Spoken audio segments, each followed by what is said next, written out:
two were different. But what's great is that we have people from the agencies, from corporate communication teams, and all of those are senior professionals who are looking to contribute to see what kind of great work gets to Cannes and how do we crack that code. But I'm going to hand it over to Girish for a formal introduction. Girish, thank you for leading the edition, and over to you.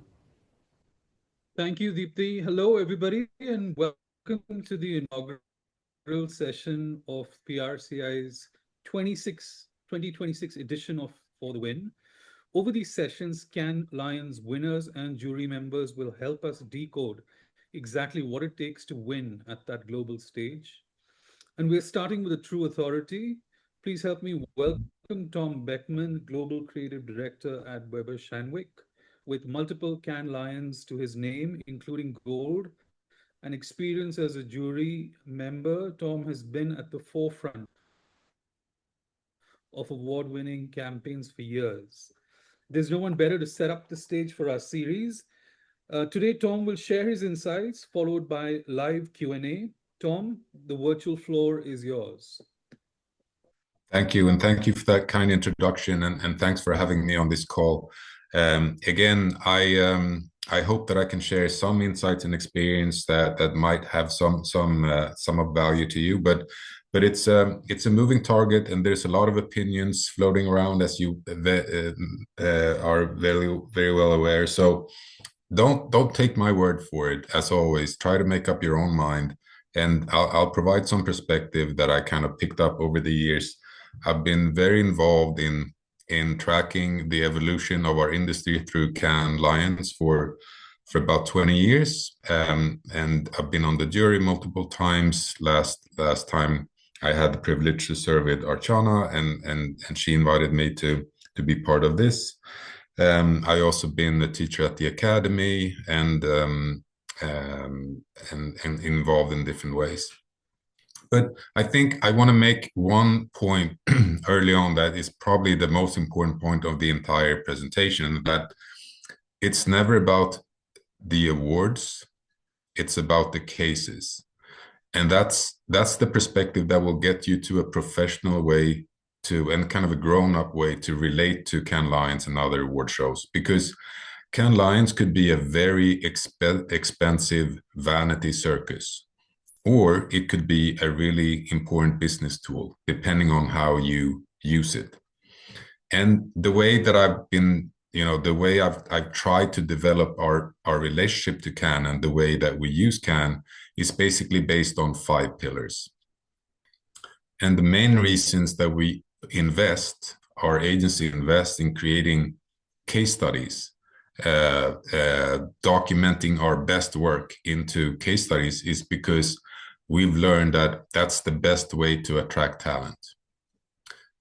Creating case studies and submitting them to award shows also make sure that you get an industry update. You understand the best work that is out there, and you get a benchmark in how you relate to the best work in specific categories.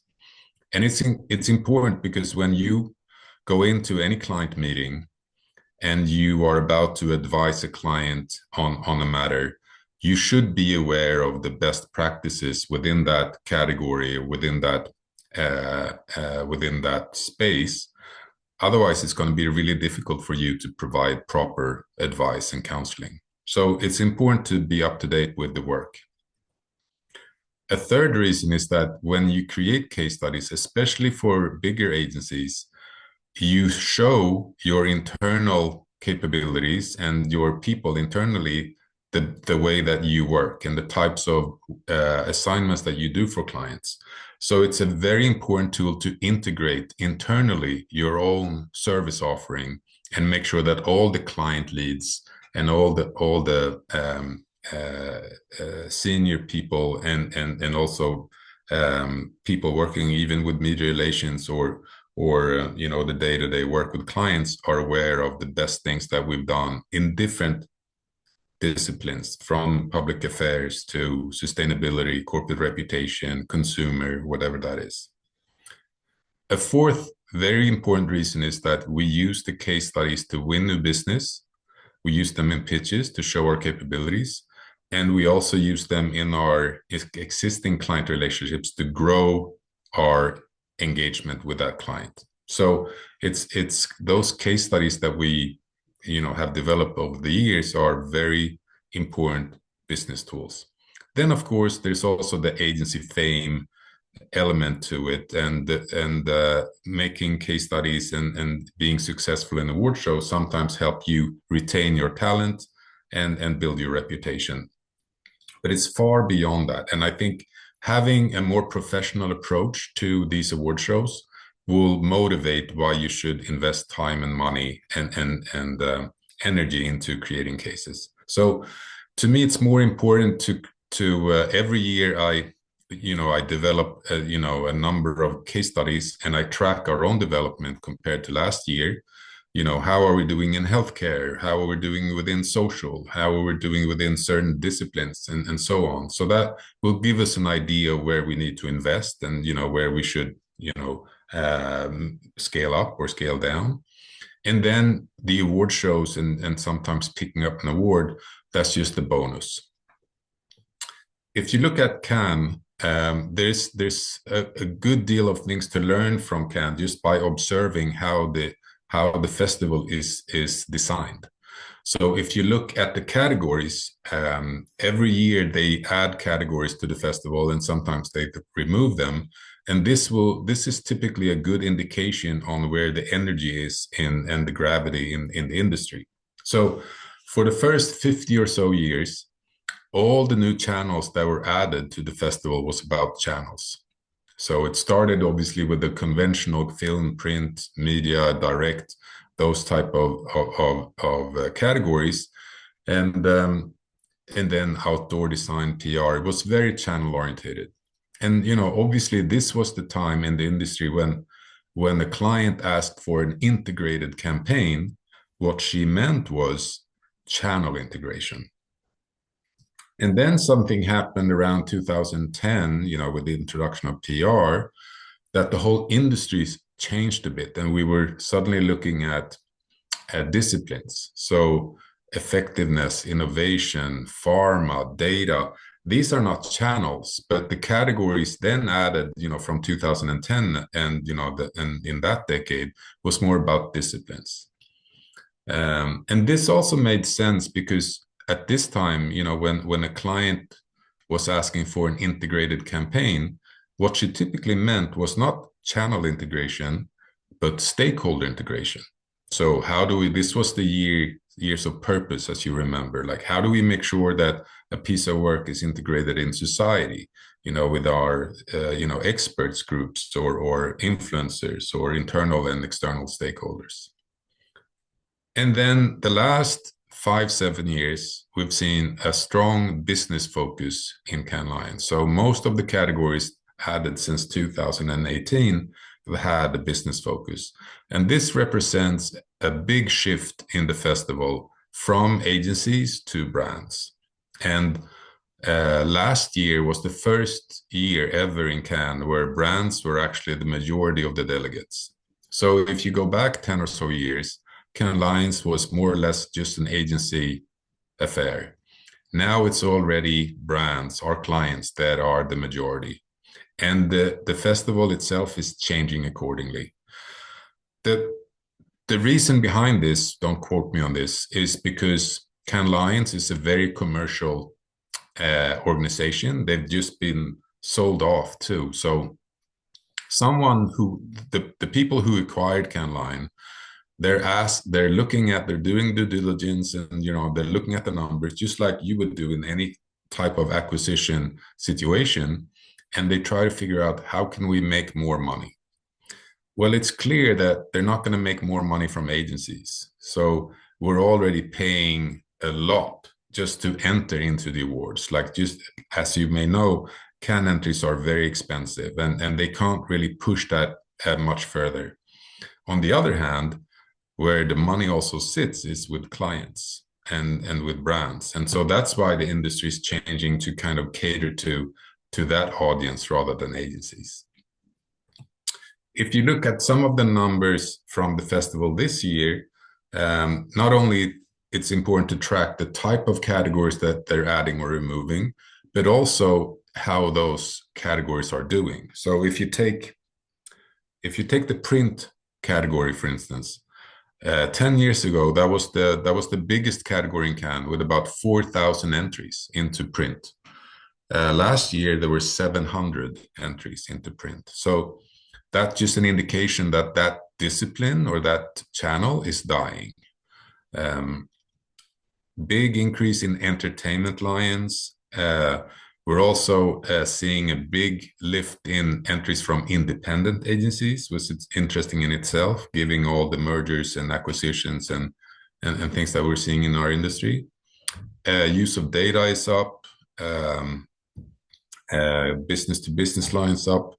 And this year, not only was social and influencer category up 10%, they also renamed that category to social and creator, which obviously represents, everything that we see, in the industry. So even before you get to Cannes, or you don't even have to go there to kind of get an idea of where the industry is going. If you track the numbers and do your homework, you will get some intel just by observing how the festival is, set up. The work, though, is typically why I go. I mean, I'm not, as Archana will tell you, I'm not the most interesting or fun person around, but I go to all the seminars, I watch all the show reels. I really see Cannes as a work week. I don't spend much time, outside the Palais. And I really try to track the work and the development of the work. And this is just some examples of the iconic work that we've seen in Cannes over the last 10, 15 or so years that has transformed the way that we work and opened up new doors into our industry. And I think everyone, if you work brand side, agency side, whether you work for a PR firm, or advertising media, you should be aware of the best kind of iconic stand-up pieces of work in our industry. Just like if you work at the publishing firm, you read books. If you work at the record label, you listen to music. And if you work at an agency, you should also track case studies. And I'm sure you've heard, the story about Beach Boys and the Beatles.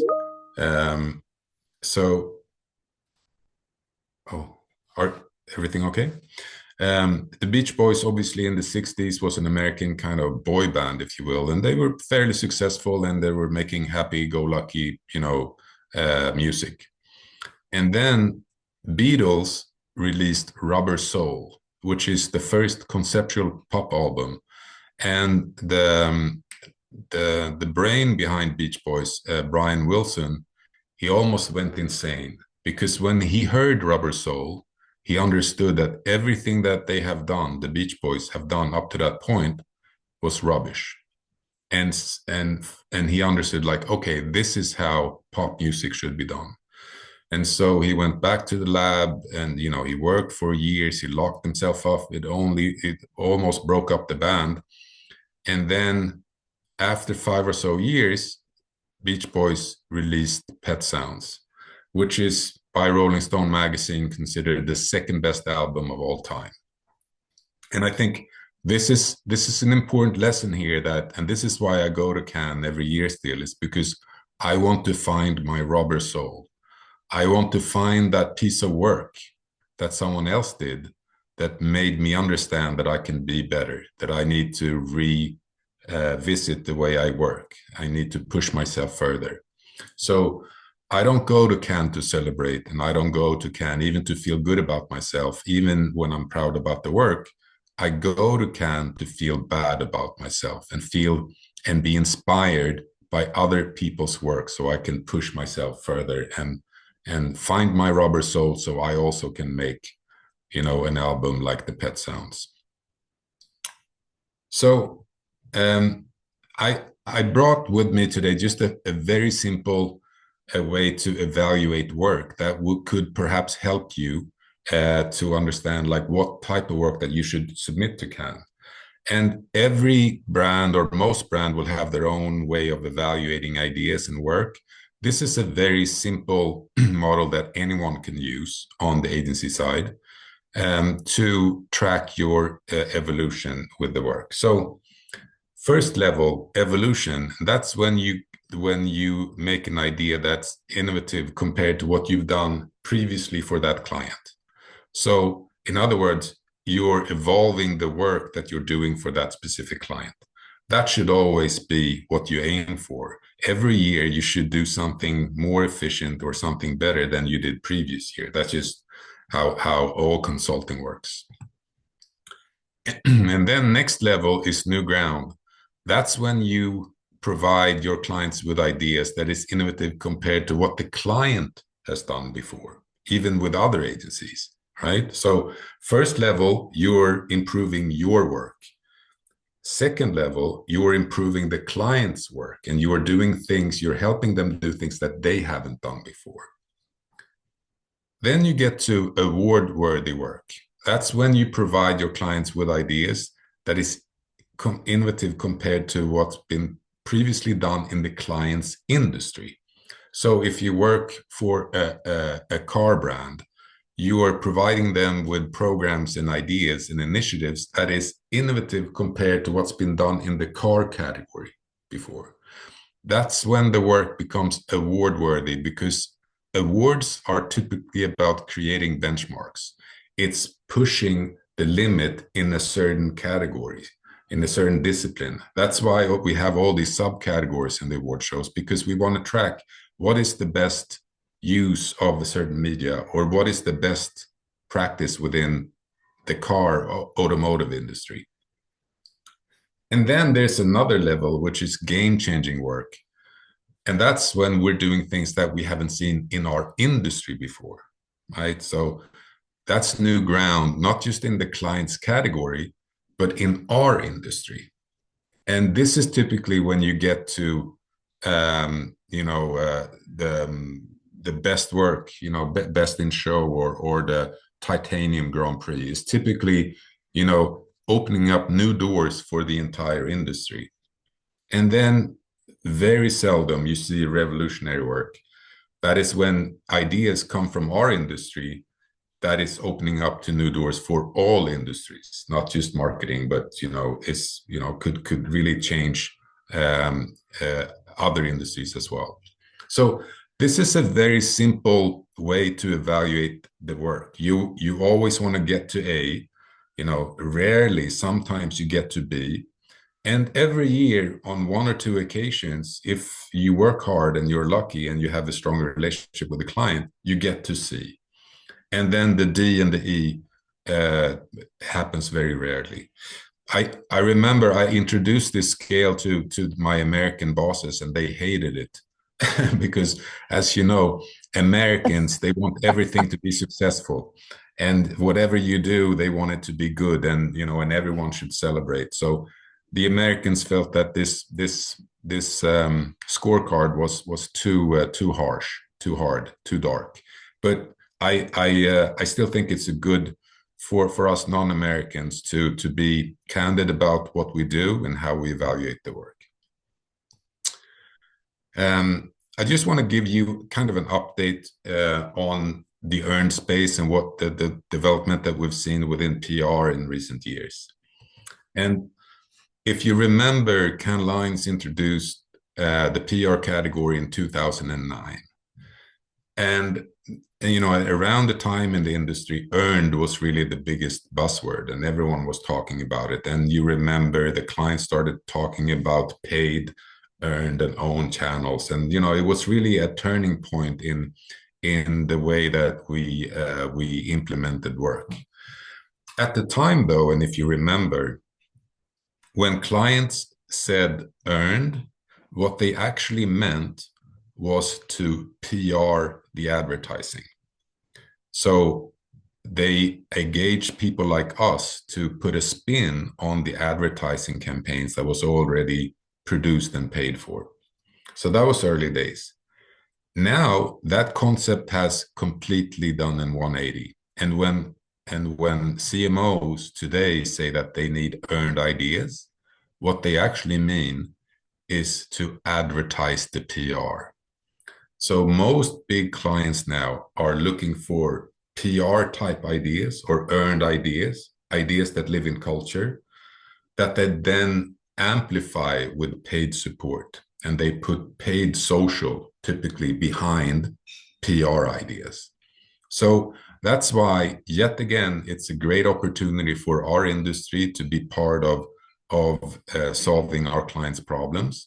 And if we play our cards right, we should have, an important role in the years to come for sure. Because earned or making sure that our ideas live in culture is something most brands are looking for. And if you take, this is probably the most famous piece of work in our industry the last year. This was the Titanium Grand Prix in Cannes last year. It's the French insurance company AXA. The work is called Three Words. And if you haven't seen it, it's a change in their home insurance policy, because they have, as an insurance company should, a home insurance that will relocate you if your home gets inhabitable because of flood or fire or something. But then they also added to that if your home becomes inhabitable because of domestic abuse. So that change in the policy is clearly a PR idea. I mean, it's something that they work with, their stakeholders to change the way that they relate to home insurance. And when they've done that change and had all the media outlets in France to report on it, then they make it bigger with paid support. So you can see here it's just a conventional outdoor paid advertising channel that is amplifying the PR idea. So don't take it from me. Look at the most important or most celebrated work, and it will sometimes or usually be example of just this. Earned today means to advertise the PR, not the other way around. Because this is really how clients think these days. If you go back to, the traditional days of marketing, when clients said positioning, what they meant was, help me define my role in the category. How do my product differentiate from another product that I'm competing with? And how do we make sure that people understand that I'm the better option and help me win in my category? That was positioning. And then with the rise of purpose, what positioning actually meant for most clients was, help me define my role in society. What is our bigger purpose, and how do we organize around it, and how do I connect the product or service that we're providing to a greater good, and how do I connect corporate reputation with marketing and so on. And those were the days of purpose. And now lately what we've seen is that when clients say positioning, what they actually mean is, help me define my role in culture. How do I become important or relevant in certain communities, and how do I relate to the things going on in trends and in the zeitgeist and so on. So this is really the backdrop why today earned has a somewhat new definition, but equally or even more important. And that's, where it gets to where we started. And this was the filter that we used in the PR jury in Cannes last year, was that we were looking for ideas that were designed to survive in the jungle and not in the zoo. Meaning, of course, that we were looking for earned first ideas that were so strong that it earned attention in the real world, which is the jungle, of course, and not just nice looking, fancy brand fairy tales that, our industry used to produce, that was actually designed to survive in the zoo with paid support, kept alive with artificial means.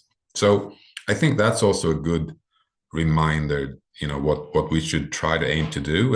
And there was a lot of, I think our filter that we used in the PR category last year really took on, and it was a big topic of conversation, not just in Cannes, but in the industry overall. So that's something that I advise you to do too, is to push this very simple, very face value perspective on the type of work that we need to produce.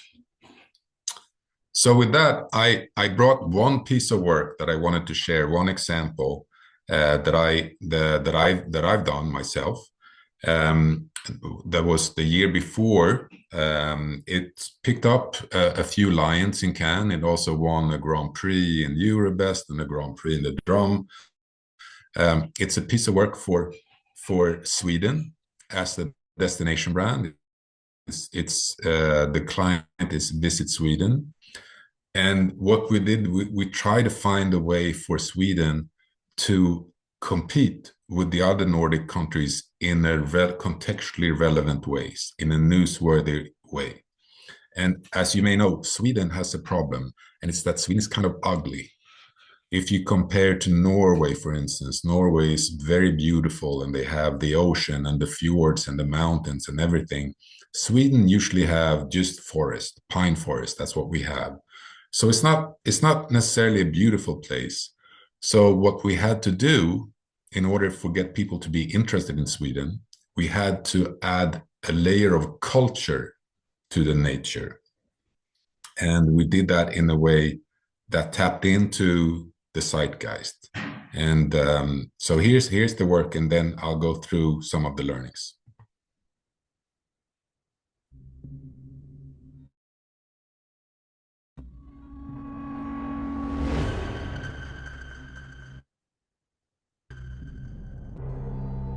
Can you attract tourists by scaring them away?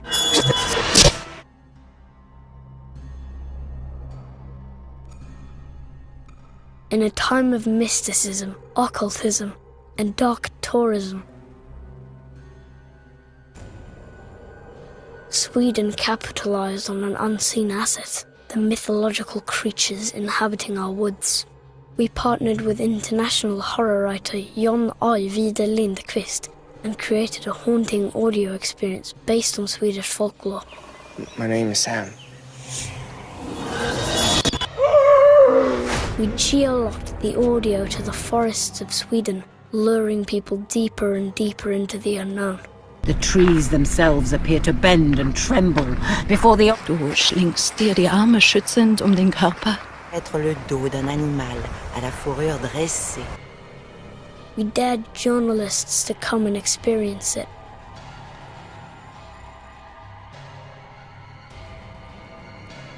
And teased the world with a trailer during Halloween.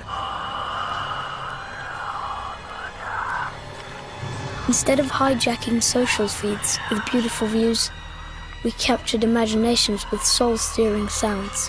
Hooves thundering through the woods and bestial roars deafen you.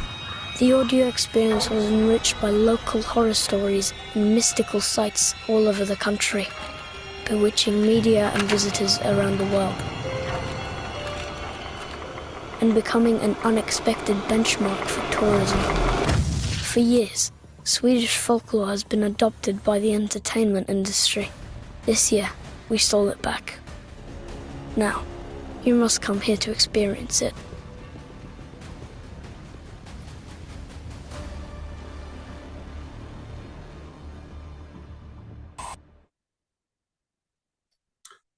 So some learnings from that case, and I think things that are worth considering whenever you develop a case study.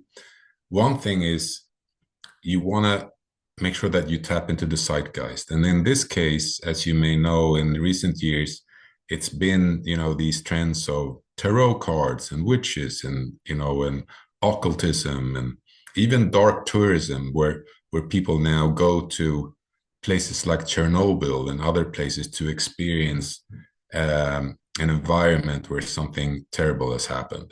So that's one thing, that really connecting your idea to a context or to culture. And I think that's going to be critical in being successful in PR categories, but beyond. Then also, like, we're doing something that's not necessarily typical for marketing.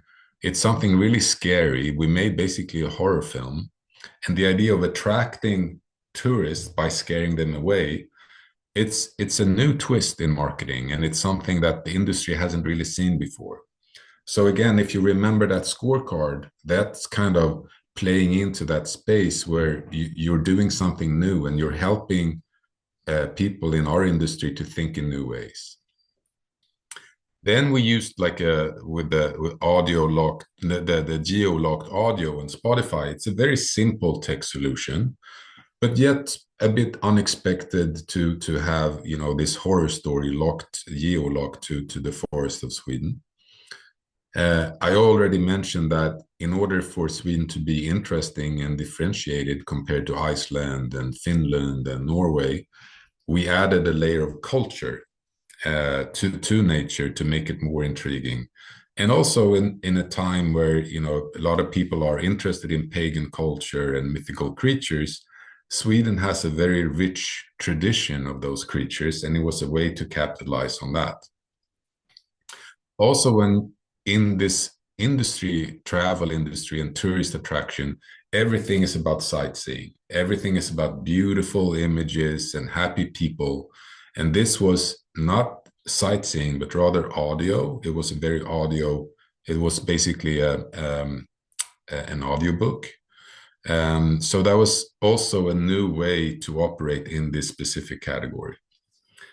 It was also, from a business standpoint, perfect for all the local destinations in Sweden where they can come up with their own horror stories or their own kind of guided paths into the dark and the unknown, which became a way to bring the entire destination of Sweden to life, not just getting people to travel there, but then also travel to different destinations within Sweden.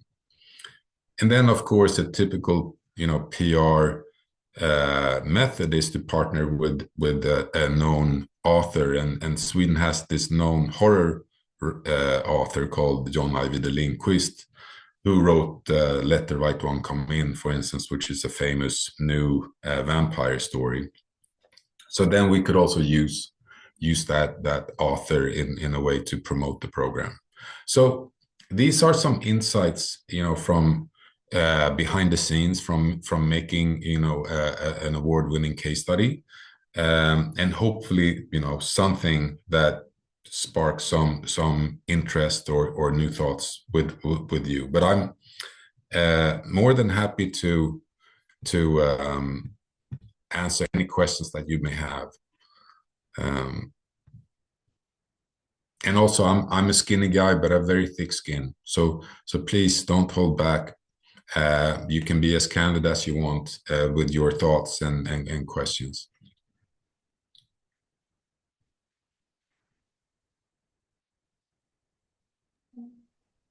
Okay. While people are getting warmed up with their questions, I've got one for you, Tom. So, as a juror, have you witnessed a situation where there was a contender that went from maybe to actually winning it?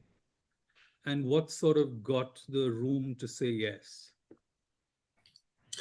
Many times I've experienced that, and I think the main reason, or I think that actually the purpose of being on a jury is to change your mind about the work. Because if you walk into the jury room and walk out with the same ideas and perspective on the work, clearly you haven't learned anything. So I always encourage every jury member to really make sure that they listen to their fellow jurors and that they change their mind, because that's really what the work is about, to have a conversation about the work that makes you see it with new eyes.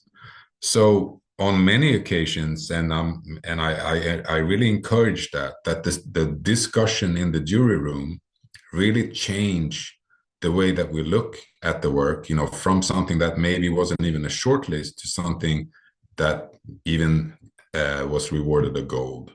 So that's that. And it's the problem is, and it's something that I've, you know, addressed with Cannes Lions multiple times, is most of the work gets killed in prejudging. So most of the work doesn't even get to Cannes, and it's work that gets voted on without proper conversation and without the opportunity to get someone else's perspective on the work. and it's a shame. It's like they've tried to address it, but it's so many entries, so it's hard to understand how they would do it otherwise. But yeah.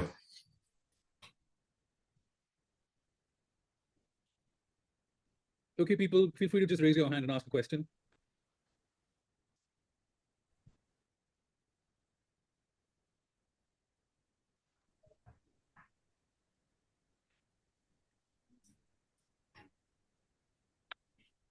Any questions? We've got one in the chat by Divya. Divya, do you want to just come off mute and ask, or should we read it out? Hi everyone. Hi Tom, great session. I just wanted to know, like over the years, you have been going to Cannes and experiencing the award-winning campaign. So, what's the one thing that you have seen that stayed consistent in all these award-winning campaigns that won or take those place in awards? No, it's a good question. What do they have in common, all the winners and all the iconic Yeah. pieces of work? Yes. I mean, if you look at Cannes as a whole and not just the PR category, I would probably say, and even if it's in our interest, I would say that all the winners in Cannes, the big winners in recent years, has been work that's had a lot of good earned attention. So a good idea today is usually validated through being picked up by media and by talk shows and so on. So even if all agencies in our industry, far beyond PR, are using the PR results as a way to prove and validate that this was a relevant idea. So that's probably number one. There's, for many years, when purpose was really at the heart of the industry and probably the one that changed our industry more than any other buzzwords, then social good was really at the heart of and the thing that was the red thread among most winners. And it's still the case because if you were it's an easy way to win a jury room over, obviously. What we're seeing now is in the past couple of years, juries are looking more for commercial work. Like I said, brands and clients are really the majority now, and they're really looking for results. So results become more important, and also humor is making a comeback. And I think it's Cannes ways of balancing what they felt was too much focus on purpose. And too many of the winners had like a societal foundation, and they're now trying to balance that with a bit more focus on commercial work and on humor. So that was some of the big trends that I've seen in recent years. Okay. And would you say that still the jury prefers quantitative results over the qualitative one? A good jury will prioritize business results. So beyond impressions and reach, but really like sales or and brand tracking, and that's why it's important. The problem with results is typically that early stages in the project we forget or we don't push the clients enough to set up measurable targets. If you have a measurable objective, it's really easy to track results, and that's really something that I encourage everyone to do. And it doesn't have, it could be fairly creative. For instance, I like to do interviews with the sales department before and after a campaign. And if we do a certain number of interviews and I ask them how it typically goes for selling a product or a service, and I do that before and after, then that's a very simple yet very exact way of showing that our campaign or our initiative is helping the brand to sell products or services. So then that's just like, if you get to a number like 18% of sales representatives felt that the campaign helped them convert, that's a great result. And it doesn't have to include much more than just setting up an objective that you can actually measure. Thank Shivani? you. Dipti, may I go next? Please. Yes, Shivani. Hi, this is Madhu. I had a question, and forgive me, I joined a couple of minutes later if you've addressed it in your narrative. But we find a lot of entries from marketing that get that go under the PR category in Cannes, kind of stilts the or skews the stage for pure play PR. Does the jury or as a member have you ever seen a view on that? It's a big conversation every year, but I'm actually of the opinion that I welcome other disciplines to enter into the PR, because I am a believer in competition, and the fact that we just, with my story there of like, I want to find my rubber soul. I want to find, every year I go to Cannes, and I want to find a piece of work that is better than the work that I do, so I can come back next year stronger and better and more educated. So yes, there are a lot of other agencies entering into PR. I welcome it. I also think it's good when advertising agencies win in the PR category, because it pushes us as a PR category to do better work. Sometimes, they are not necessarily on board with all the conventional PR techniques, public affairs, media relations, stakeholder management, and all the things that is, part of the toolbox for us. And that typically will show in the way that a PR jury will evaluate the work, the type of questions. And that's fair. Like, that's how it should be. We need to protect what makes our discipline special and unique. But overall, when it comes to ideas, and let's be honest, Cannes Lions is an idea festival. It's about the creativity. It's not always about the execution and the disciplines, but more about the standout ideas. And if you compare a typical mid-sized PR agency and a typical mid-sized advertising agency, the advertising agency typically has 10 times the number of strategists and creatives. So Right. of course they will have more resources, more talent, and also clients are expecting them to do more creative work. So in a way, they have a head start on us. But it's when the game is tough, that just means that we need to work harder. So I actually welcome it. Okay, my view is a contrary one, and I'll leave it at that. I really think each discipline should enter in their own category, and to allow for a fair representation. We in PR don't have the budgets marketing does. A marketing campaign has huge budgets.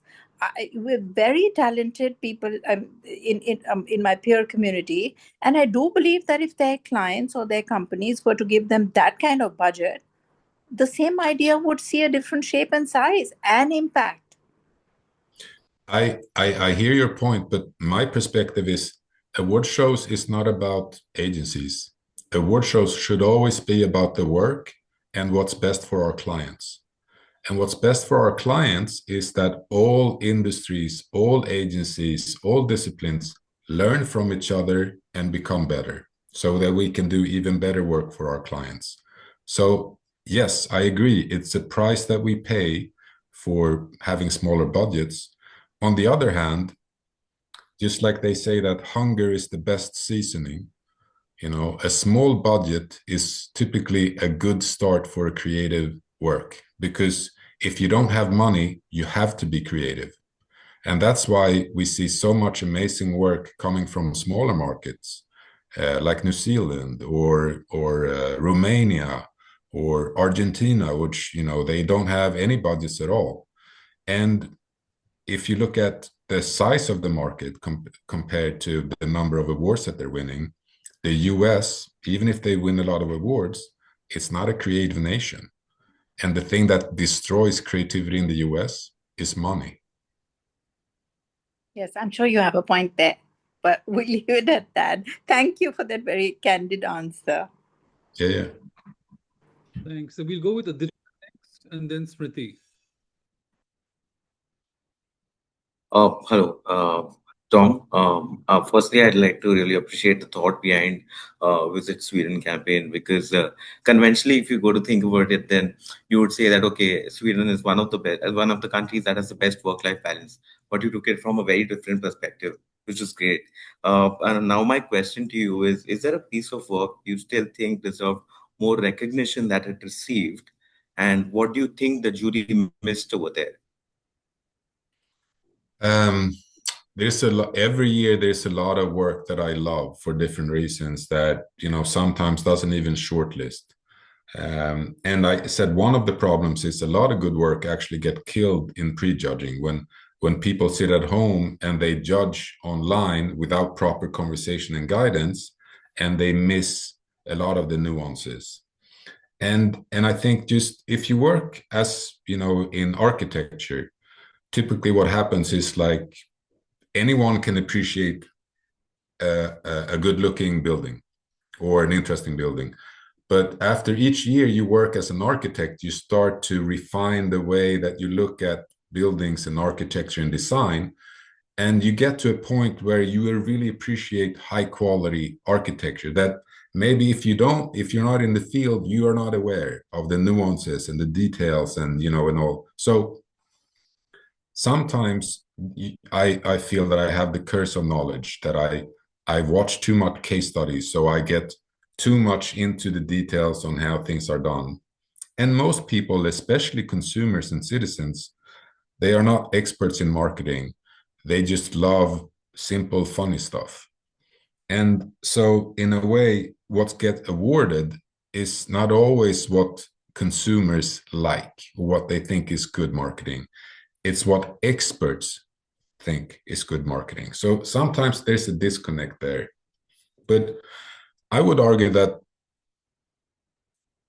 award shows work just like science. I don't know if you have been in academia or you know someone who works at a university, how it operates is that a group of scientists, they have a hypothesis, and then they seek funding to do the research. And then they do an experiment and they create a report and they try to publish it in a scientific paper that is peer reviewed, and the best experiments get published in Lancet or Nature, right? Same thing in marketing. You have an idea or an hypothesis, you seek funding, you seek client approval and budgets, right? You do the experiment or the campaign, you write a scientific paper, that's the case study, you submit it to Lancet, that's the jury, it's peer reviewed, and the best one gets published. So everyone loves to have opinions about award shows, but science and academia works the exact same way. It's the same principles, and there are award shows in all industries. In the auto industry, you have the Oscars, the Nobel Prize, the Pulitzer Prize. You have every industry will have their award show, and the reason is that they need to push the industry forward. That's why it's important. So when I look at work, I try to find work that is pushing our industry forward, that is making me better, but also making the industry better. So that's what I look for, but that's not necessarily what other people look for. So it's in the end, it's a personal call, but it should be based on experience.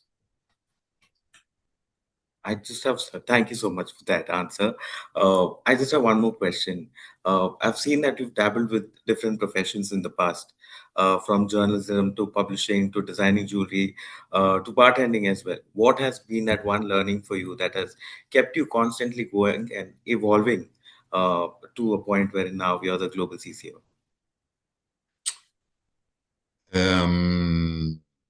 I think I've been humbled by life on a few occasions.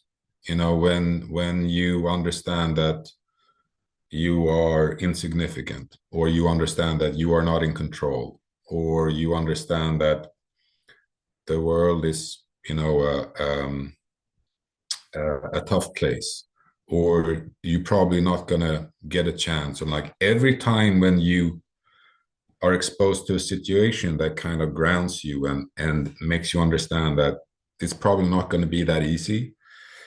That's, in hindsight, probably helped me. I try to stay. I still feel very lucky. I know that the reason why I'm in this position today has little to do with my skill set and more to do with chance. And that's life, right? Like, it's just random series of events, and sometimes you win, sometimes you lose, but it's I try to stay humble, and I try to tell the Americans to don't expect too much. In Finland, there's this saying, Finland has been voting the happiest people on earth now for 6 years in a row. And I don't know if you've been to Finland. I've been a few times. They're not happy. It's a very dark and austere place. But they have one thing in their culture in Finland, and they have this saying that things can always get worse.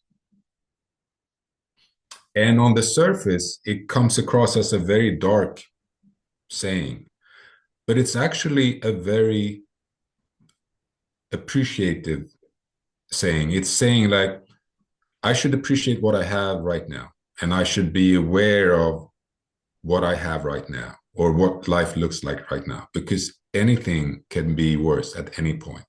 And so really appreciate the moment. And I think in Finland, they have very low expectations, and that's make them happy. And whenever we get expectations up, even, in this call, I try to lower your expectations, because, that's always how you win. You should have low expectations. That's also the problem with the Americans. They expect too much. That's the first time we've seen you smile and laugh, Tom. Yeah. Thank you for that. All right, Smriti. Thank you for that session. I thought that was very insightful.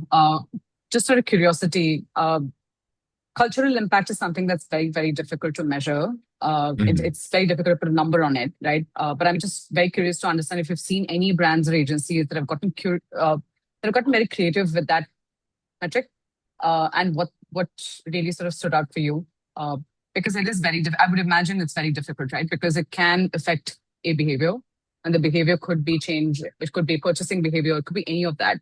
But cultural impact is very different. So what's caught your eye in the past? It's a very good question, and I think we really should do a better job of coming up with creative objectives, measurable objectives early on in the project. And it could be search terms, or search in different online behaviors, or things that you can track or measure before and after. But having cultural impact is of course a very vague metric, because it doesn't happen in the moment. It's something that changes over time. Yeah. So some brands that I work for, they track things over time. They track their own brand. They track certain opinions related to their category. And even if their system is not perfect, from a scientific standpoint or statistical standpoint, if you measure the same thing in the same way over time, even if the methodology is wrong, it will still give you an insight. It will still give you an indication. So that's something that I always encourage clients to do, is to establish a brand tracker that they can manage over time. And then, you can add, different variables, but the more important thing is to have variables stay the same that you can track over time. And in that, sometimes you can pick up shifts in attitude and behavior that you can use as a way to indicate, a result in, from a cultural standpoint. Okay, I'm going to take the last question, Tom. So, as agency people, how do we identify the work that should go to Cannes. That's number one. And the second is, like you said, a lot of work gets lost in the prejudging. So, what are the top 2 or 3 tips for us to break through and get on the jury's table? Okay, so to break through, case videos, and I've done hundreds and hundreds of case videos over the past 20 years. It's I wish I was better at something else, but it turns out I'm good at making advertising for advertising. It's what I do. But it's something that it takes a lot of skill to actually develop to make a good case study. You need to dramatize the problem, right, early on. So when you introduce the challenge that you are addressing, the jury should feel like, oh, they're never going to do it, right? So you need to like dramatize the problem, and you always need to teach the jury something. Every person on the jury, they want to learn something new about the category. So whenever you provide them with an insight or a perspective that they haven't seen before, then they also pay attention. Then you need to like really focus on the idea. So the first question in the jury room is typically, okay, so what's the idea? And if the jury can't summarize the idea in 1 or 2 sentences, that means that the idea is probably weak or vague. But like in the Visit Sweden work, like, oh, they did a horror film to attract tourists. Like you can summarize the idea very simple. They did the opposite. They, instead of attracting people, they scared people off. Like it's easy to talk about the idea, and that's what you want to have. You want to have people understanding and be excited about the idea. Then you need to kind of add some strategy smartness that relates to the brand and to the business, and probably also to culture and trends, to prove that this is relevant in this market at this time for this audience and for this brand. If the first question is why, what's the idea, the second question in the jury room is typically, why is this brand behind this? What's their license to speak? Why is it relevant for them?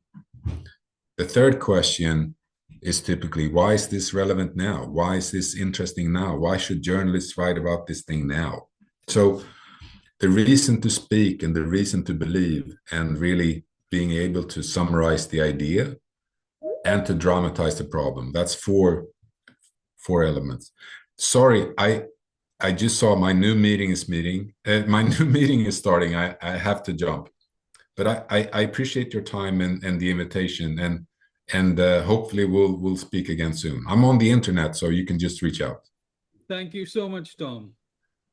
Thank you, Tom. Bye. Take care. Thank All you. right. Thank you, everybody. Thank you for joining. Thank you.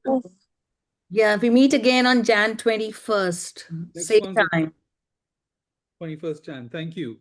Bye-bye.